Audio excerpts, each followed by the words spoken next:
രണ്ട് ദിനവൃത്താന്ത പുസ്തകത്തിൽ നിന്ന് അധ്യായം 13. അബിയ. ജെറോബോവാം രാജാവിൻ്റെ 18-ാം ഭരണവർഷം അബിയ യൂദായിൽ വാഴ്ച തുടങ്ങി. അവൻ ജെറുസലേമിൽ 3 വർഷം ഭരിച്ചു. ഗിബെയയിലെ ഉറിയേലിൻ്റെ മകൾ മിക്കായായിരുന്നു അവൻ്റെ അമ്മ. അബിയായും ജെറോബോവാമും തമ്മിൽ യുദ്ധം നടന്നു. വീരപരാക്രമികളായ 4,00,000 യോദ്ധാക്കളോടുകൂടി അബിയ യുദ്ധത്തിന് പുറപ്പെട്ടു. ജെറോബോവാം 8,00,000 യുദ്ധവീരന്മാരെ അണിനിരത്തി. എഫ്രായിം മലമ്പ്രദേശത്തുള്ള സെമറായിം മലയിൽ നിന്നുകൊണ്ട് അബിയ വിളിച്ചു പറഞ്ഞു, ജെറോബോവാമും സകല ഇസ്രായേലരും കേൾക്കട്ടെ. ഇസ്രായേലിൻ്റെ ദൈവമായ കർത്താവ് ലവണയുടമ്പടിയാൽ ദാവീദിനും പുത്രന്മാർക്കും ഇസ്രായേലിൻ്റെ രാജ്യത്വം ശാശ്വതമായി നൽകിയിരിക്കുന്നത് നിങ്ങൾക്കറിഞ്ഞുകൂടെ. എങ്കിലും നെബാത്തിൻ്റെ മകൻ ജെറോബോവാം ദാവീദിൻ്റെ മകനായ സോളമൻ്റെ ദാസനായിരിക്കെ തൻ്റെ യജമാനെതിരായി മത്സരിച്ചു. നിസ്സാരരും ദുർവൃത്തരുമായ ഏതാനും പേർ അവനോട് ചേർന്ന് സോളമൻ്റെ മകനായ റെഹോബോവാമിനെ എതിർത്തു.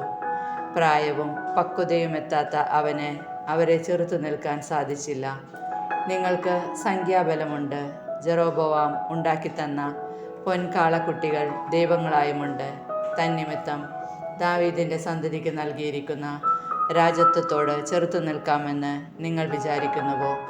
കർത്താവിൻ്റെ പുരോഹിതന്മാരായ അഹറോൻ്റെ പുത്രന്മാരെയും ലേവ്യരെയും തുരത്തിയിട്ട് മറ്റു ജനതകളെപ്പോലെ നിങ്ങൾ സ്വന്തമായി പുരോഹിതന്മാരെ നിയോഗിച്ചില്ലേ?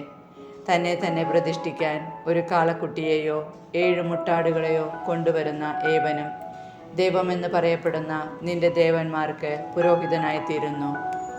എന്നാൽ കർത്താവാണ് ഞങ്ങളുടെ ദൈവം. അവിടുത്തെ ഞങ്ങൾ പരിത്യജിച്ചിട്ടില്ല.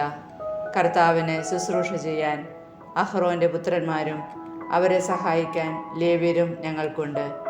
അവർ എന്നും രാവിലെയും വൈകുന്നേരവും കർത്താവിന് ദഹനബലികളും പരിമളധൂപങ്ങളും അർപ്പിക്കുന്നു. തനി സ്വർണം കൊണ്ടുള്ള മേശമേൽ തിരുസാന്നിധ്യപ്പം വയ്ക്കുന്നു. എല്ലാ സായാഹ്നത്തിലും കത്തിക്കുവാൻ വേണ്ടി അവർ പൊൻവിളക്കുകാലും വിളക്കുകളും ഭംഗിയായി സൂക്ഷിക്കുന്നു. ഇങ്ങനെ ഞങ്ങൾ ഞങ്ങളുടെ ദൈവമായ കർത്താവിൻ്റെ കൽപ്പനകൾ പാലിക്കുന്നു. നിങ്ങളോ അവിടുത്തെ പരിത്യജിച്ചിരിക്കുന്നു. ദൈവമാണ് ഞങ്ങളുടെ നായകൻ. നിങ്ങൾക്ക് എതിരെ യുദ്ധകാഹളം മുഴക്കാൻ അവിടുത്തെ പുരോഹിതന്മാർ യുദ്ധകാഹളവുമായി ഞങ്ങളോടൊപ്പമുണ്ട്. ഇസ്രായേൽ സന്തതികളെ, നിങ്ങളുടെ പിതാക്കന്മാരുടെ ദൈവമായ കർത്താവിനോട് യുദ്ധത്തിനൊരുമ്പിടരുത്. നിങ്ങൾ വിജയിക്കുകയില്ല. ജെറോബോവാം യൂദാ സൈന്യത്തെ പിന്നിൽ നിന്ന് ആക്രമിക്കാൻ പതിയിരിപ്പുകാരെ അയച്ചിരുന്നു. അങ്ങനെ സൈന്യം മുൻപിലും പതിയിരിപ്പുകാർ പിന്നിലുമായി യൂദായെ വളഞ്ഞു. മുന്നിലും പിന്നിലും ആക്രമണമുണ്ടായപ്പോൾ യൂദാ സൈന്യം കർത്താവിനോട് നിലവിളിച്ചു. പുരോഹിതന്മാർ കാഹളമോതി. യൂദാ സൈന്യം പോർവിളി നടത്തി. അവർ ആർത്ത് വിളിച്ചപ്പോൾ അബിയായുടെയും യൂദായുടെയും മുൻപിൽ ജെറോബോവാമിനെയും ഇസ്രായേലിനെയും ദൈവം തോൽപ്പിച്ചു. ഇസ്രായേൽ സൈന്യം യൂദായുടെ മുൻപിൽ തോറ്റോടി. ദൈവം അവരെ യൂദായുടെ കൈകളിലേൽപ്പിച്ചു. അബിയായും സൈന്യവും കൂട്ടക്കൊല നടത്തി. ഇസ്രായേലിലെ 5,00,000 വീരയോദ്ധാക്കൾ അവിടെ മരിച്ചു വീണു. അന്ന് ഇസ്രായേൽ കീഴടങ്ങി. തങ്ങളുടെ പിതാക്കന്മാരുടെ ദൈവമായ കർത്താവിൽ ആശ്രയിച്ചതിനാൽ യൂദ വിജയം കൈവരിച്ചു. അബിയ ജെറോബോവാമിനെ പിന്തുടർന്ന് ബെഥേൽ, യെശാന, എഫ്രോൺ എന്നീ പട്ടണങ്ങളും അവയോട് ചേർന്നുള്ള ഗ്രാമങ്ങളും പിടിച്ചെടുത്തു. അബിയയുടെ കാലത്ത് ജെറോബോവാമിന് അധികാരം വീണ്ടെടുക്കാൻ സാധിച്ചില്ല. കർത്താവ് അവനെ ശിക്ഷിച്ചു. അവൻ മരിച്ചു. എന്നാൽ അബിയ പ്രാബല്യം നേടി. അവന് 14 ഭാര്യമാരും 22 പുത്രന്മാരും 16 പുത്രിമാരും ഉണ്ടായിരുന്നു. അബിയായുടെ മറ്റ് പ്രവർത്തനങ്ങളും അവൻ്റെ വാക്കുകളും പ്രവർത്തന ശൈലിയുമെല്ലാം ഇദ്ദോ പ്രവാചകൻ്റെ ചരിത്രത്തിൽ രേഖപ്പെടുത്തിയിരിക്കുന്നു. 2 ദിനവൃത്താന്ത പുസ്തകത്തിൽ നിന്ന് അധ്യായം 14. ആസ. അബിയ പിതാക്കന്മാരോട് ചേർന്നു ദാവീദിൻ്റെ നഗരത്തിൽ സംസ്കരിക്കപ്പെട്ടു. മകൻ ആസ രാജാവായി. ആസയുടെ കാലത്ത് 10 വർഷം ദേശത്ത് സമാധാനം നിലനിന്നു.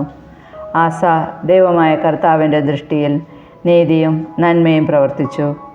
അവൻ അന്യദേവന്മാരുടെ ബലിപീഠങ്ങളും പൂജാഗിരികളും നീക്കം ചെയ്തു. സ്തംഭങ്ങൾ ഇടിച്ചു തകർത്തു. അശേര പ്രതിഷ്ഠകൾ വെട്ടിവീഴ്ത്തി. യൂദാ നിവാസികളോട് തങ്ങളുടെ പിതാക്കന്മാരുടെ ദൈവമായ കർത്താവിനെ അന്വേഷിക്കുവാനും അവിടുത്തെ നിയമങ്ങളും പ്രമാണങ്ങളും അനുസരിക്കുവാനും കൽപ്പിച്ചു.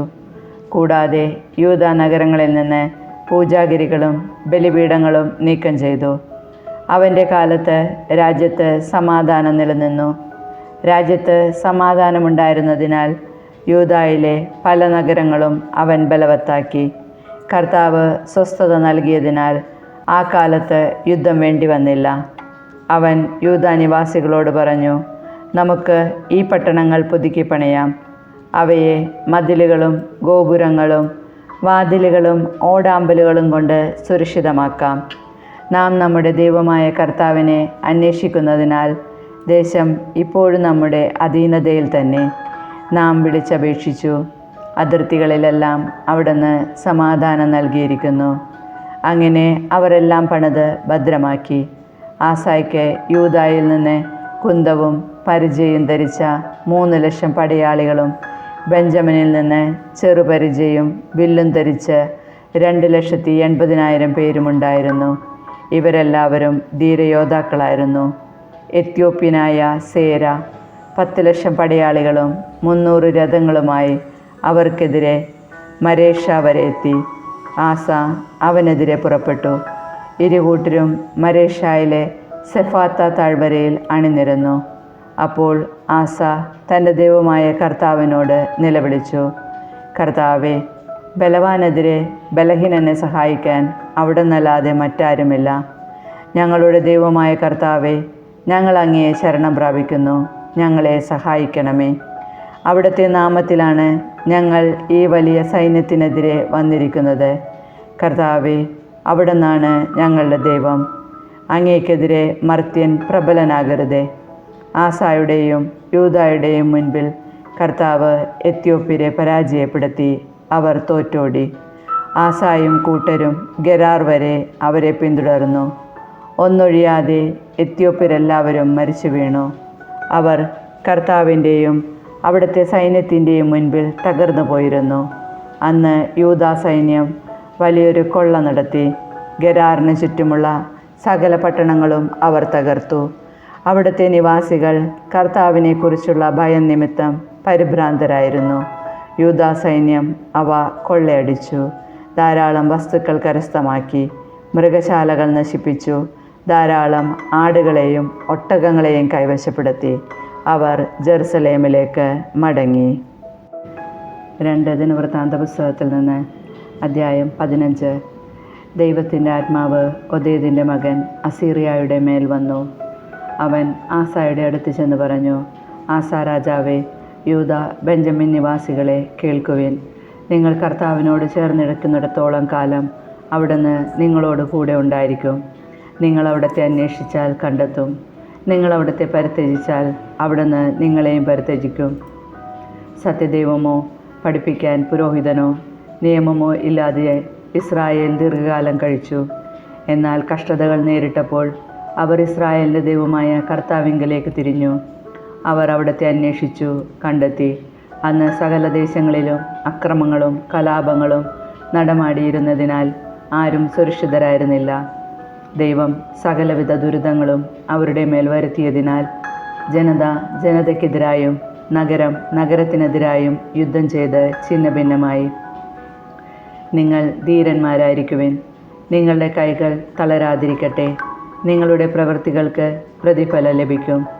ഒദേദിൻ്റെ മകൻ അസറിയായുടെ പ്രവചനം കേട്ട് ആസ ധൈര്യപ്പെട്ടു. യൂദായിലും ബെഞ്ചമിനിലും എഫ്രായിം മലമ്പ്രദേശത്തും അവൻ പിടിച്ചടക്കിയ നഗരങ്ങളിലും നിന്ന് മ്ലേച്ഛ വിഗ്രഹങ്ങളെ നീക്കിക്കളഞ്ഞു. ദേവാലയ പൂമുഖത്തിൻ്റെ മുൻപിലുണ്ടായിരുന്ന കർത്താവിൻ്റെ ബലിപീഠം പുനരുദ്ധരിച്ചു. കർത്താവ് ആസായോടുകൂടെ ഉണ്ടെന്ന് മനസ്സിലാക്കിയപ്പോൾ എഫ്രായിം, മനാസെ, ശിമയോൻ എന്നീ ഇസ്രായേൽ ഗോത്രങ്ങളിൽ നിന്ന് അനേകർ അവനോട് ചേർന്ന് അവൻ്റെ രാജ്യത്ത് താമസമാക്കി. യൂദായ്ക്കും ബെഞ്ചമിനും പുറമെ ഇസ്രായേലിൽ നിന്ന് കൂറുമാറി വന്നവരെയും ആസ വിളിച്ചുകൂട്ടി. ആസായുടെ 15-ാം ഭരണവർഷം 3-ാം മാസം എല്ലാവരും ജെറുസലേമിൽ സമ്മേളിച്ചു. തങ്ങൾ കൊണ്ടുവന്ന കൊള്ളമുതലിൽ നിന്ന് 700 കാളകളെയും 7000 ആടുകളെയും അന്നവർ കർത്താവിന് ബലിയർപ്പിച്ചു. തങ്ങളുടെ പിതാക്കന്മാരുടെ ദൈവമായ കർത്താവിനെ പൂർണ്ണ ഹൃദയത്തോടും പൂർണ്ണാത്മാവോടും കൂടി അന്വേഷിക്കുമെന്നും ഇസ്രായേലിൻ്റെ ദൈവമായ കർത്താവിനെ അന്വേഷിക്കാത്തവർ പുരുഷനോ സ്ത്രീയോ ബാലനോ വൃദ്ധനോ ആകട്ടെ വധിക്കപ്പെടണമെന്നും അവർ ഉടമ്പടി ചെയ്തു. ആർത്ത് വിളിച്ച് കൊമ്പും കുഴലും ഊതിക്കൊണ്ട് കർത്താവിൻ്റെ നാമത്തിൽ അവർ ശപഥം ചെയ്തു. യൂദ മുഴുവനും ഈ ശപഥത്തിൽ ആഹ്ലാദിച്ചു. പൂർണ്ണ ഹൃദയത്തോടെ പ്രതിജ്ഞ ചെയ്യുകയും പൂർണ്ണ മനസ്സോടെ കർത്താവിനെ അന്വേഷിക്കുകയും ചെയ്തു. അവിടുന്ന് അവർക്ക് ദർശനമരുളി എങ്ങും സ്വസ്ഥത നൽകുകയും ചെയ്തു.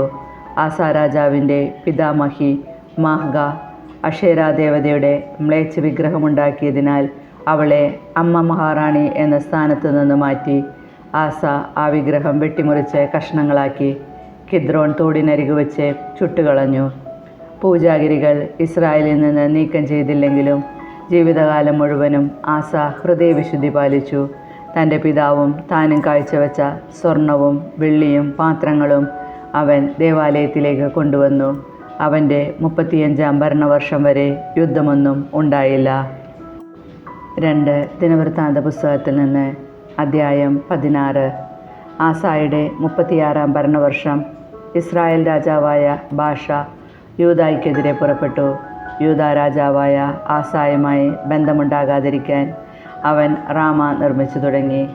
ആസ ദേവാലയത്തിലെയും കൊട്ടാരത്തിലെയും ഭണ്ഡാരത്തിൽ നിന്ന് സ്വർണവും വെള്ളിയും ദമാസ്കസിൽ വസിച്ചിരുന്ന സിറിയ രാജാവായ ബെൻഹദാദിന് കൊടുത്തയച്ചുകൊണ്ട് പറഞ്ഞു, നമ്മുടെ പിതാക്കന്മാർ തമ്മിൽ ഉണ്ടായിരുന്നതുപോലെ നമുക്കും ഒരു സഖ്യം ചെയ്യാം.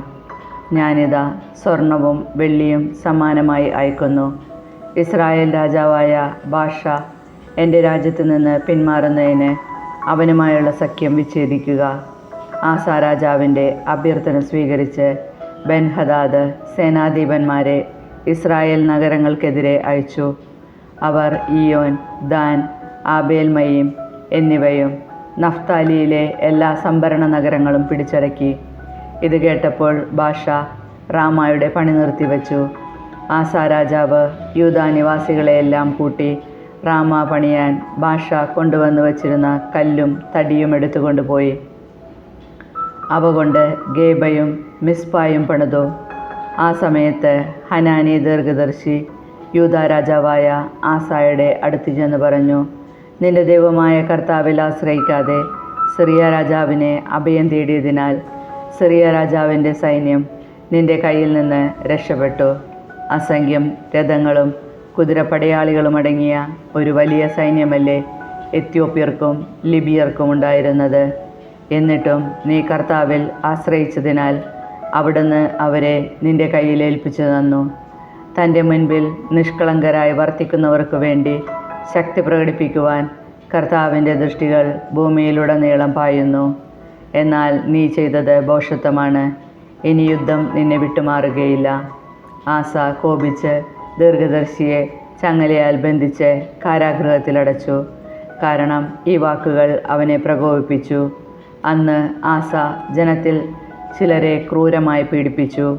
ആസയുടെ പ്രവർത്തനങ്ങൾ ആദ്യാവസാനം യൂദായുടെയും ഇസ്രായേലിൻ്റെയും രാജാക്കന്മാരുടെ പുസ്തകത്തിൽ രേഖപ്പെടുത്തിയിട്ടുണ്ട്. തൻ്റെ 39-ാം ഭരണവർഷം ആസയുടെ കാലിൽ രോഗബാധയുണ്ടായി. അത് മോർജിച്ചിട്ടും അവൻ വൈദ്യന്മാരിലല്ലാതെ കർത്താവിൽ ആശ്രയിച്ചില്ല. 41-ാം ഭരണവർഷം ആസ പിതാക്കന്മാരോട് ചേർന്നു ദാവീദിൻ്റെ നഗരത്തിൽ തനിക്ക് വേണ്ടി തയ്യാറാക്കിയ കല്ലറയിൽ അവൻ സംസ്കരിക്കപ്പെട്ടു. വിദഗ്ധമായി കൂട്ടിയെടുത്ത പലവിധ പരിമളദ്രവ്യങ്ങൾ കൊണ്ട് നിറച്ച മഞ്ചത്തിൽ അവനെ കിടത്തി. അവൻ്റെ ബഹുമാനത്തിനായി വലിയൊരു തീക്കൂന കൂട്ടി.